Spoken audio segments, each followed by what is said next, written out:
交錯。今日同大家講下黃金啊，因為黃金啊呢幾日升得好犀利啊！先睇圖，先睇圖啊，應該好多香港人應該知道嘅。咁啊，而家嗱呢個係其實都唔係幾耐啊，係年幾2-3年嘅圖。咁啊，由差唔多2000蚊一盎司啊，呢個2000蚊美金一盎司嘅樓下2000蚊樓下一盎司，升到咧就係而家就係3689美金一盎司嚇，即係等於咩咧？2-3年啦，即係3年到啦嚇，3年升咗差唔多百分之幾多？70到啦，70幾啊嚇，70%幾，因為咧升到未到1倍嚇，升到70%幾，未到1倍，未到100%。咁啊，但係咧就好明白啊，大家可以睇得到升得好急啊。當然如果同股市比，如果同咁就睇同邊個股市比啦嚇。如果同呢個美國股市比咧，就係都係少啲嘅，但係當然同香港啊或者中國大陸股市比咧，咁就犀利啦嚇。咁啊，因為大家自己可以計下嘅。好啦，黃金全世界都知，黃金一升即係咩？即係美金疲軟啦，係咪？美金而家的確係疲軟啊嘛，係咪？美金一軟咧，黃金就升。黃金升咧，但係即係以前咧就當然有以前嘅講法。呢個中國人都講啊，亂世買黃金啊。如果黃金大家可以睇到啊，由呢個大概咧就係2004年開始嚇，2024年3-4月份開始升到而家。即係等於係冇停過嘅，喺2025年年頭咧停過少少嚇，就咁啊一路咁樣升上嚟，升到3600啊，而家仲喺度升緊嘅啊！大家可以睇到頭先係36600，而家係36903686，而家係3690啊，就開播呢幾分鐘就升咗幾蚊啊！咁啊可以睇到嘅。咁啊當然咩情形咩回事發生乜嘢啊？當然黃金升啊有好多嘅原因嘅。我哋首先講第一個原因，有可能9月份美金降息一定會降，一定會降。原因好簡單，數據唔好，因為呢個通脹數字仲未出啊，但係呢個就業啊，其他啲嘢表明美國嘅呢個經濟其實係有問題嘅。咁啊，而家咧當然呢個聯儲啊，就頂住特朗普嘅，頂住特朗普，因為就唔幫佢降息啊。特朗普好嬲，要換人啊，佢講嚟講去要換人啊，呢樣嗰樣。咁啊，呢個聯儲啊，又係唔係有一啲特登佢同佢呢個特朗普喺度玩嘢咧？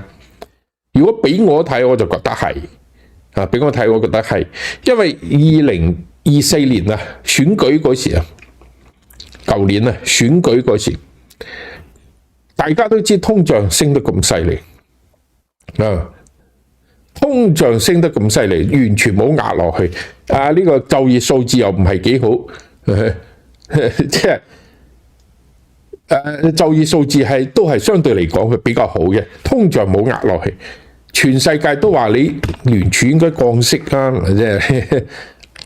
即係應該冇降啊，你嘅息應該仲升噶嘛，因為你要保證，咁啊佢降息嚇，即係降，舊年9月份到啦，咁而家都係9月份，而家經濟數字唔好，頂住一路都就係唔降。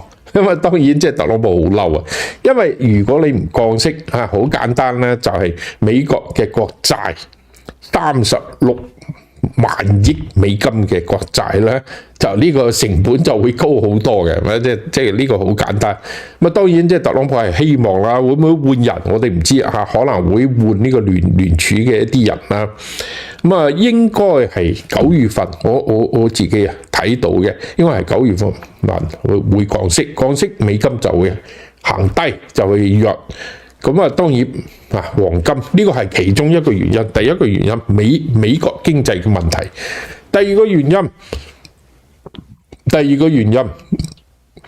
即係呢個就係同呢個亂世係呢個黃金升嘅最大嘅可能嘅原因啦，就係會唔會發生戰爭？唔係冇話呢個冇可能啊，係有可能嘅，因為唔一定美國人唔一定會喺其他地方，有一個地方就係好可能嘅。大家記住我而家講嘅嘢係南美洲，因為美國已經派咗海軍雖然唔係好多，但係派咗海軍，派咗幾十架飛機，派咗4500嘅地面嘅作戰嘅部隊，已經去到加勒比海嗰度做乜嘢？好明顯可能想打呢個委內瑞拉因為美國人又唔承認而家嗰個馬杜羅係佢哋嘅總統啊嘛。而家問題係咩呢？即係美國係以掃毒反毒嘅呢個名義派軍隊嘅，因為好簡單，舊年美國10萬人死於毒品，主要係呢個芬太尼就加埋 cocaine 係傳統嘅，冇咁容易死，但係芬太尼令到美國人死10萬人，10萬人死，大部分係比較年輕嘅人。咁係咩意思呢？世界大戰打咗咁多年即係美國佬一路打咗4年，每一年就係死10萬人到。即係平均死咗未到40萬，即係而家美國人死嘅人數同呢個世界大戰死嘅人差唔多。美國建國打咗咁多場仗第一次世界大戰、第二次世界大戰、內戰，全部打埋加埋100萬，死咗100萬。咁而家呢個當然係好犀利係咪？因為大家都知嗰個芬太尼冰毒嗰啲前體係邊度嚟嘅？原料係邊度嚟嘅？中國嚟嘅。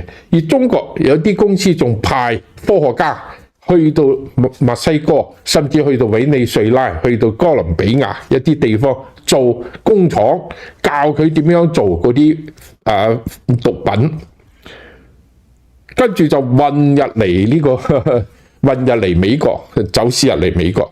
好犀利好犀利嗱！今年而家美國佬即係已經係宣布咗啦，等於8月份已經開始，海軍派出去，唔單止喺加勒比海，仲有呢個東太平洋，即係話喺呢個太平洋嘅墨西哥外邊呢個海面，全部嗰啲海軍喺度。前幾日已經捉咗幾個中國嘅船已經搜索幾個船。咁而當然呢個咧就中文方面完全唔會報導，搜嚟搜去咧，搜咗1200幾公斤嘅冰毒同埋芬太尼嘅前體化學品，呢個係美國管治嘅，但係中國唔管治嘅呢樣嘢即係全部當然扣咗啦。前幾日9月幾號喺呢個加勒比海即係喺墨西哥灣嗰邊靠近嗰個方向有一個委內瑞拉嘅船開過嚟美國嗰時，美國佬完全唔講，完全唔會派人去登船，唔會派人直接將佢打沉咗。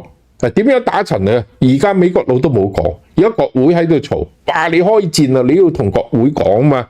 但係即係話呢個係緝毒緝毒咧就係另外一回事。即而家係好緊張，死咗11個人。而家嗰個馬杜羅委內瑞拉嗰個人又去見中國大使又去派一啲民兵上海上邊去堵呢個塞住呢個美國海軍做好多嘢有冇用啊？當然冇用啦！你嘅業餘嘅人，你對軍隊嘅人係專業，你對專業嘅軍人，對呢個海軍，你喺海上邊點樣搞咧？你揸隻小艇，你點樣去攔住呢個美國佬咧？啊！呢個船仲有得講，飛機嘅呢點搞咧？前幾日啊，委內瑞拉軍方啊，空軍由呢個喺公海上邊呢個美國軍艦上邊飛過去，個特朗普聽到就好唔高興啦，佢就已經下令啲授權，再有委內瑞拉嘅飛機由你哋頭上面飛過，我授權你哋將佢打低。嗰個飛機係咩 F-16，即係以前美國佬賣俾佢哋嘅。當然佢嗰個飛機冇開雷達，即係冇鎖定你嘅船，佢只係喺上邊示威咁樣飛過去。但係美國佬當然都唔制啦，你啊由我頭上邊飛過去係咪？即係太歲上嘅頭上動土咁，即係我想講呢啲嘢，即係講明嗰個地區嗰個地方其實係好緊張。我認為就係一個月或者個幾兩個月之內，美國人可能嘅軍隊可能要喐手啊，又要喺委內瑞拉嗰度去做一啲嘢嘅。咁啊，當然佢想施加好大嘅壓力，希望委內瑞拉入邊有啲變化，譬如話軍方有啲變化，就做一啲嘢。啊，當然大家都講你呢個同呢個追呢個七度啊毒品啊有咩關係咧？南美洲係有個最犀利嘅販毒組織，而家叫做太陽啊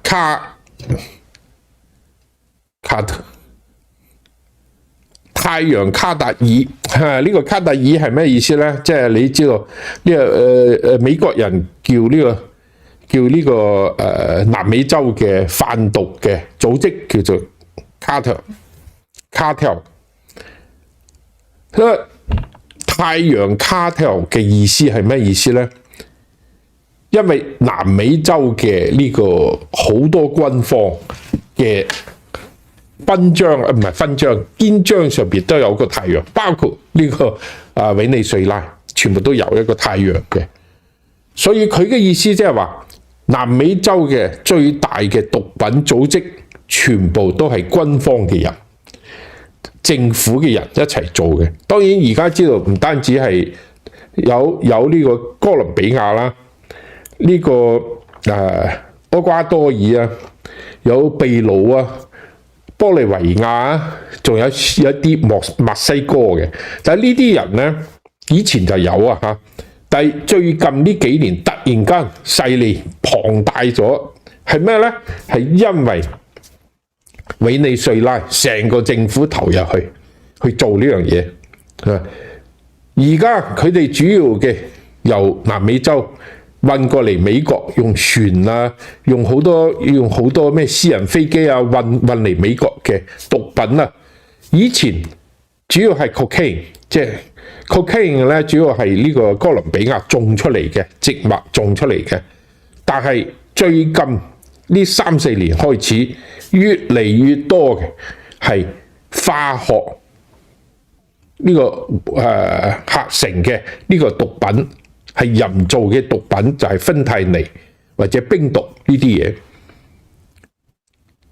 大家知道2017年、2018年咧，特朗普見咗習近平咁啊，嗰時咧雖然打貿易戰，但係兩個人見嗰時咧，特朗普已經提出嚟啦，話中國你要控制呢個美國呢個芬太尼啊，每一年都會死好多人嘅，你唔得，你一定要控制嘅。咁啊，中國就話好控制，嗰個時間全部嘅芬太尼都係直至喺中國做好之後寄過嚟美國嘅。寄過嚟嘅。好啦，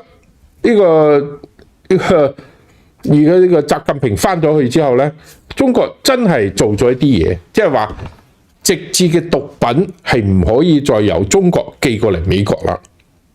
但係即係所謂嘅芬太尼嘅前體，即係做芬太尼嘅原料，完全唔管治啊，完全唔理，完全唔管制，所以嗰啲咧就開始送咗去墨西哥，送咗去呢個厄瓜多爾呢啲國家。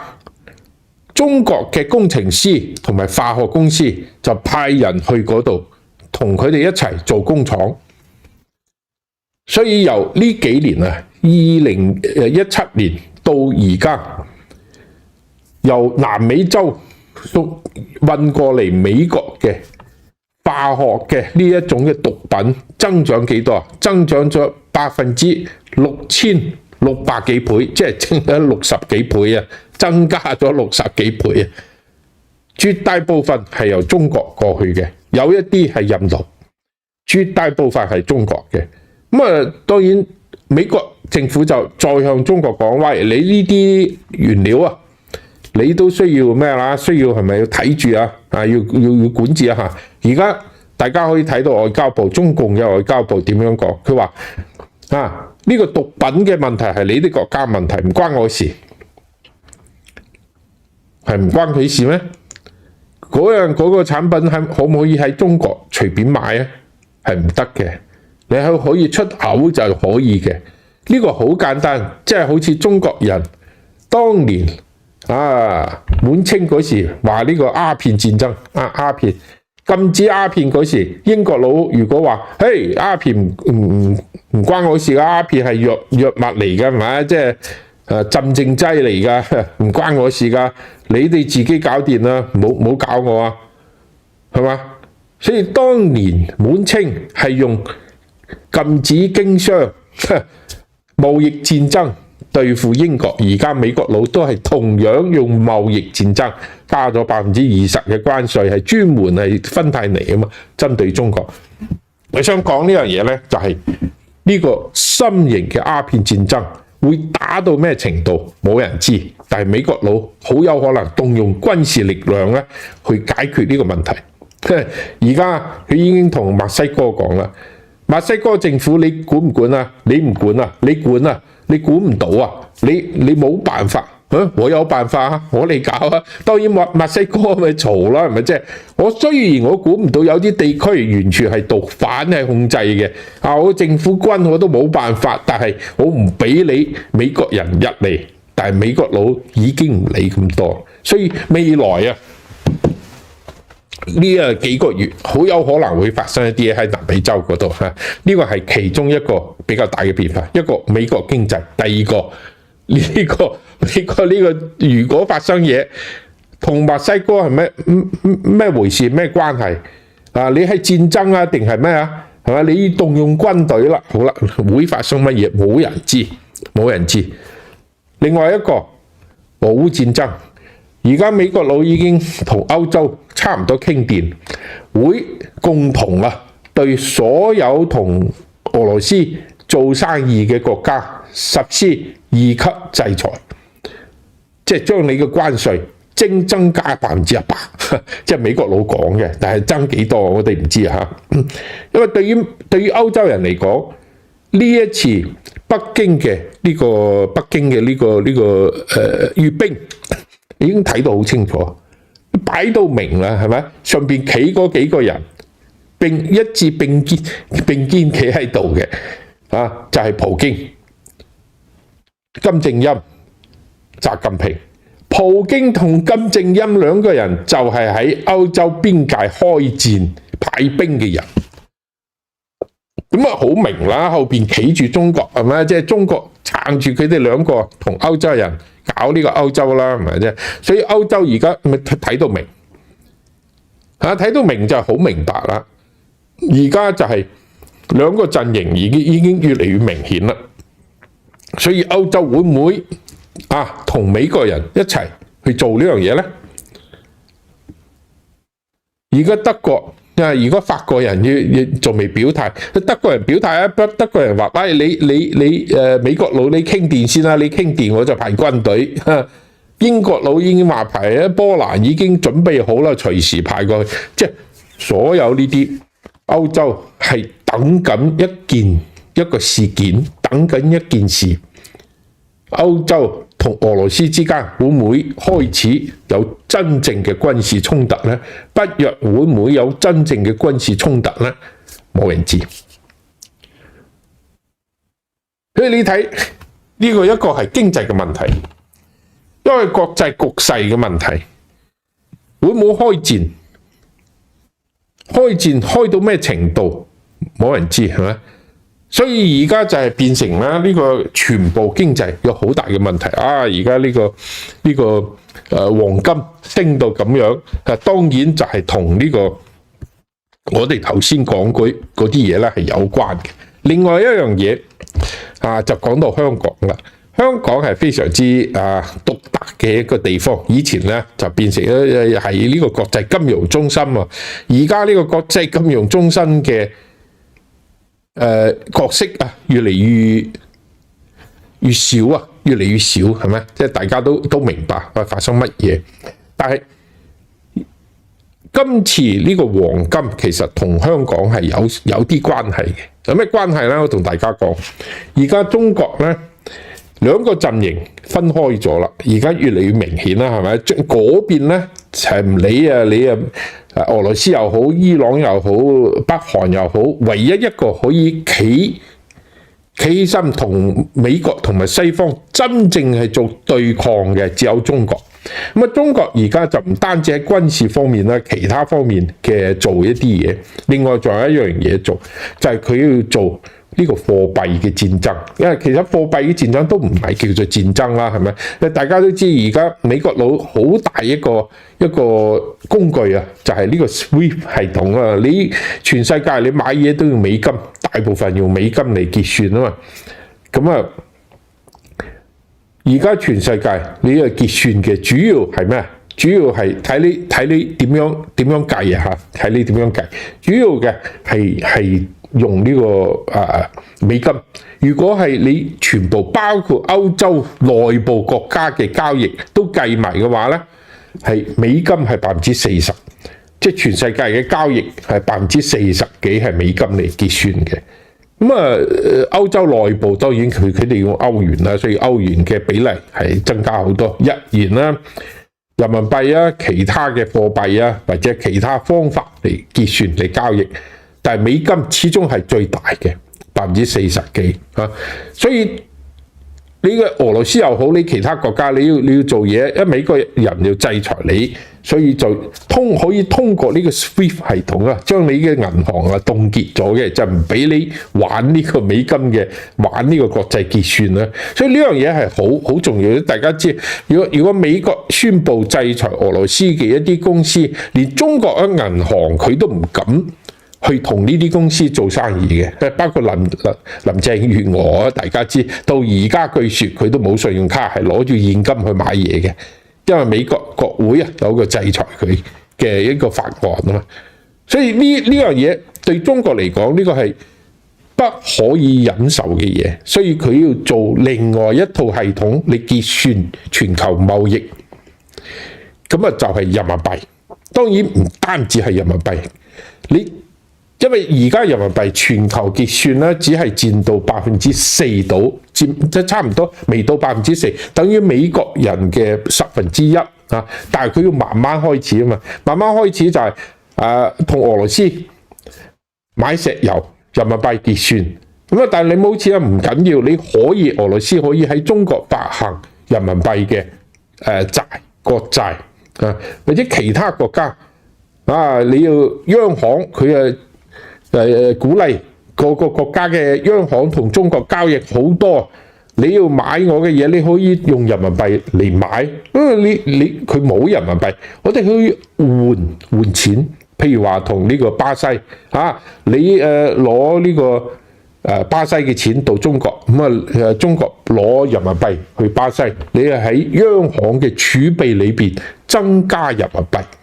所以而家就用呢一種方法慢慢擴張人民幣嘅影響力，咁包括金磚嘅呢個其實唔係冇金磚頭呢個 BRIC 呢個國家，呢幾個國家，上合組織上海合作組織裏邊，一帶一路嘅一啲同中國高度依賴中國嘅呢個財政支持嘅一啲國家，你加埋，你睇呢一次閱兵你都知啦，20幾個係咪？20幾個，但係20幾個都算多啦。雖然佢加埋仲好少嘅 GDP， 但係佢又開始可以做呢樣嘢啦，係嘛？所以佢哋開始人民幣就越嚟越多啦。呢個就係人民幣國際化。咁啊，佢要做一個系統，人民幣嘅結算系統係 CIPS 呢樣嘢咧。以前講要擺喺上海，但係而家睇嚟越嚟越有可能，同時會擺喺香港就講到香港嘅呢個作用。所以呢個係一個等於中國咧，如果係而家係啱啱開始，如果佢越做越大嘅時候，佢就要鼓勵所有國家嘅央行增加2種嘅儲備，第一個係人民幣，第二個就係黃金，你盡量減少美金，因為呢個係一個排他嘅一個系統嚟嘅，你減少美金，增加黃金，增加人民幣，所以呢個其實係一個大家喺國際金融市場嚟爭奪嘅一個過程，所以嗰個 CIPS 就係 CIPS 呢個人民幣嘅結算系統擺喺香港，咁就係黃金交易中心都想擺喺香港。所以當然喺呢個你知道而家美國佢都要加強美元嘅呢個地位啊嘛。譬如美國佬係咁樣，你全世界你喺中東你買石油，你一定要用美金嚟交易所以呢個叫做美金，即係石油美金啊，所以先至係可以維持到而家美元嘅呢個國際結算嘅呢個地位。喺而家開始，中東有一啲國家會同中國交易石油嗰時佢直接用人民幣，譬如話沙特阿拉伯開始要接受用人民幣嚟交易，但係有幾多我哋而家唔知，但係我知道但係大家知道佢開始有呢啲嘅，有呢個用人民幣，所以呢個世界未來會好混亂。大家知道冷戰時期都係同樣嘅，美國同歐洲對抗蘇聯、東歐同埋其他社會主義國家。咁美國呢一邊咧，最開始係呢個布尼頓嘅森林系統就係呢個國際貨幣基金組織加埋國際銀行加埋呢個全部加埋係一齊嘅，係組成呢個貨幣嘅呢個結算嘅系統，用美金另外嗰邊都有係咪？蘇聯嗰邊有個京互會有個經濟互助呢個聯合會京互會呢個，但係京互會當然就用盧布嚟進行結算啦。但係一用盧布嚟結算就出好多問題。因為盧布，因為佢經濟嘅呢個體量蘇聯嘅經濟嘅體量唔夠大，佢嘅交易系統都唔夠強，所以就其實對美國嚟講好少嘅威脅。好多國家包括好多其他嘅甚至係一啲親蘇聯嘅國家，包括中國咁樣佢個外匯都係用。都係想用美金同埋用黃金，唔會用盧布嘅。但係而家唔同啦，而家呢兩個陣營，中國嘅呢個 GDP， 佢對世界經濟嘅影響力，佢嘅製造業，佢嘅其他方面比當年嘅蘇聯要強大好多，所以佢嘅影響力大。佢而家再重新做過一個好似當年嘅同西方世界對抗嘅一個經濟，一個國際經濟嘅一個組織，咁就對美金、對美元嘅系統威脅就會好大，所以美國人都要準備而家推出嚟嘅穩定幣、數字貨幣，包括 Bitcoin， 作為呢個維持穩定全世界貨幣系統嘅一個工具，而家開始美國人要考慮要擺喺入邊嘅。擺喺入邊仲有咩？黃金。嗰邊有咩？黃金。兩個系統都要有黃金。好簡單。我問你，邊個穩定啲呢？而家當然好簡單，而家大家都知道美國佬嗰個錢嘅數目、影響力、結算嘅規模要大好多。但係你要睇到變量，一個慢慢越嚟越多，一個係相對嚟講減少。即係話，雖然雙方仲差距好多，即係人民幣嗰邊只係4%，美國人由60%幾降到40%。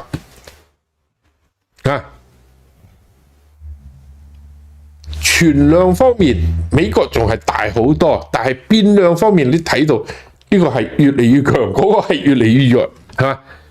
總有一日10年、20年或者幾廿年之後，會唔會變到一個呢？會一個完全變過嚟呢？咁啊，到嗰時，大家睇邊個系統更加穩定，咁就要睇嗰個集團裏邊嘅黃金儲量。所以大家可以明白，而家喺全世界嘅所有嘅央行就開始搏命咁買黃金啊，搏命咁擺黃金。大家明白呢個背景啊，你就知點解而家黃金猛咁升，搏命咁升啊！未來可能仲有朋友講啊嘛，即係未來今年2025年係3000，而家係3600，差唔多3700蚊啦，係咪？已經升到歷史最高點啦，而家已去到最高點。我哋講緊嗰時，而家係創咗新高嘅。我哋可以再睇下，應該係已經創咗新高嘅。最高點係嘛？1個月都係最高點，6個月都係最高點，歷史都係最高點。呢個呢，就係我哋而家講嘅呢個其中一個原因。當然美元會唔會崩潰？美元會唔會即係好衰弱落去？我哋講係呢個兩個系統而家開始一個新嘅一種貨幣嘅戰爭。呢個背景之下，美金呢個黃金就開始升。所以呢個呢，就我睇應該唔係一個短期之內可以解決嘅問題。最少未來幾年、10年、8年都係會維持呢個趨勢。即係話黃金可能會升10年、8年都有可能。當然前提係乜嘢呢？前提係美國經濟冇崩潰啊！中國經濟都冇崩潰。如果中國經濟砰一聲崩咗，咁係另外一回事啦。咁就係我哋到時會另外再諗會發生乜嘢嘅。所以而家黃金大概就係咁。我哋舊年都講過之前講呢個有乜搞錯啊？或者喺我其他節目嗰時我都有講。舊年2024年嗰時話即係年初嗰時我哋話應該係去到3000幾蚊，應該一定會去到嘅。都有時會講係升，未來黃金嘅升幅可能會按照1倍2倍咁樣升法。而家1年幾仲未升到1倍仲未到1倍，但係呢個趨勢應該係會慢慢越嚟越犀利。有乜嘢大嘅混亂就黃金升，解決咗黃金唔會跌翻去就喺嗰個高度差唔多。再發生嘢再升，就係我睇黃金就好有可能係咁樣嘅走法。咁當然至於技術上面點樣投資，自己玩啦。我只係講我自己嘅感覺。好啦，今日同大家講呢個黃金嘅問題，不構成投資建議。最後講一句，好多謝大家，我哋下次再見，拜拜。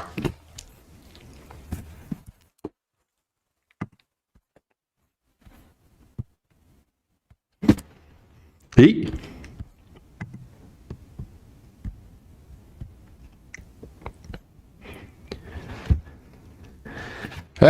都係同大家講下啊！呢個有一個朋友講啊，佢話石山兄，你信美國比特幣多啲定信大陸同香港嘅比特幣？比特幣本身啊係冇可能造假嘅，因為佢係一種係去中央化嘅，即係比特幣本身係一種密碼嘅一個公式嚟嘅。即係你刮到啊，你挖礦啊，係可以挖到呢一種數字，一組嘅數字。如果大家認可，覺得你呢個數字係同佢嗰個密碼係啱嘅，咁你就係有嗰個比特幣嘅。當你有咗嗰個比特幣之後，冇人可以改得到嘅。當然佢唔係真係同你嘅樣啊連埋嘅，佢係同你嘅數字銀包係連埋嘅，所以你可以交易。所以呢一種嘢呢，佢係冇分別，好似黃金。你話中國嘅黃金、香港嘅黃金同埋美國嘅黃金，如果你99%以上嘅黃金都係一樣嘅。當然中國有啲假黃金，咁另外講啦。比特幣咧就冇得造假嘅，呢個係，所以唔係話，但係佢有交易所，比特幣本身係冇得造假嘅，但係佢價值波動太大，所以有穩定幣穩定幣。比特幣咧係一種即係另外一回事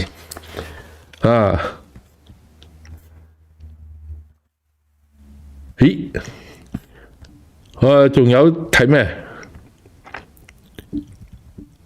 即使我哋唔投資比特幣，我想知多啲詳情。哇！即係呢個比特幣咧，其實我只係知道一啲少嘢，唔係特別嘅了解。我只係知道幾樣嘢。第一，佢係有一個上限，好似係2100萬啊。即係最多比特幣可以刮出嚟嘅，最多2100萬個。另外咧，佢係去中央化，佢即係佢冇一個中央銀行，佢好似咧黃金咁樣埋喺地下，邊個刮出嚟就係邊個嘅，就係咁嘅意思。交易咧都可以交易，佢仲可以而家仲可以離線嘅交易你唔使上網，你都可以用手機而家離線嘅銀包、數字銀包都可以交易但係佢波幅好大。港元點算啊？港元真係我都喺度講，而家港元係咩回事啊？而家港元而家講緊人民幣全部世界都喺度講人民幣，你點樣國際化啊？大佬，你嘅自己嘅資本項同埋經常項目，你都冇自由化。你都唔可以隨便攞錢出去或者入嚟，你都要經過批准嘅，係咪？呢係有問題。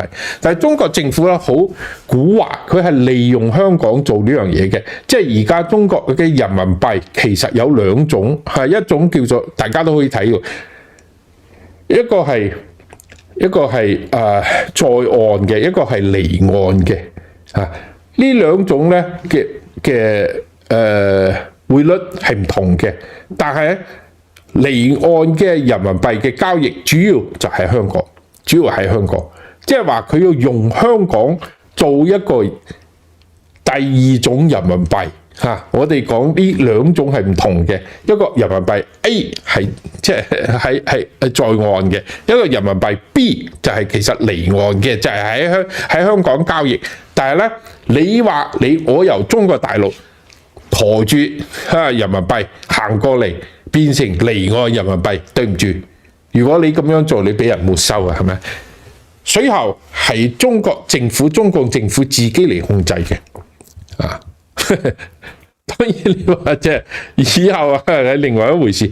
咁啊，而家嘅港紙係咩？港紙係溝住美金啊！我相信喺某一個時間點，港紙嘅溝美金嘅呢個做法會改啊，變成咧溝多種嘅貨幣，再由溝多種呢個貨幣咧變成溝人民幣，咁樣就變成最後變成人民幣 B， 變成一個離岸人民幣。而家港紙就係其實呢個作用嚟嘅。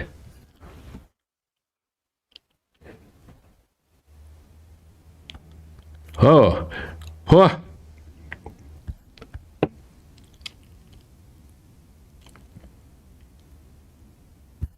你喺中國大陸買黃金啊，你要小心啲啊，千祈唔好去中國大陸買黃金啊，因為佢啲銀行都有假金嘅，因為銀行發行嗰啲金都係假嘅，即係有啊，曾經有啊，所以呢樣嘢係好危險嘅。香港係一個買金嘅地方，因為你如果我係中國大陸嘅人，我想買金嚟保值嘅話咧，我一定唔會喺中國大陸買金，我一定嚟到香港買。我買完之後去一間銀行，你就算我將金擺喺嗰個保險箱裏邊、保險櫃裏邊都好安全，因為如果你喺中國大陸買，你擺喺中國大陸屋企，你如果想交易，你想賣俾人哋，你可能犯法，因為中國嘅黃金係專營。就算你買金唔違法，你儲存黃金唔違法，你賣黃金都唔違法，但係你賣俾嘅嗰個人係唔係專門做黃金？佢有冇資質？呢樣嘢就好難講啦。你俾人捉咗，你非法交易，全部沒收，你又慘啦嚇。好啦，得差唔多咁多啦嚇。好啦，咁我哋今日就講咁多啦，多謝大家，我哋下一次再見啦，拜拜。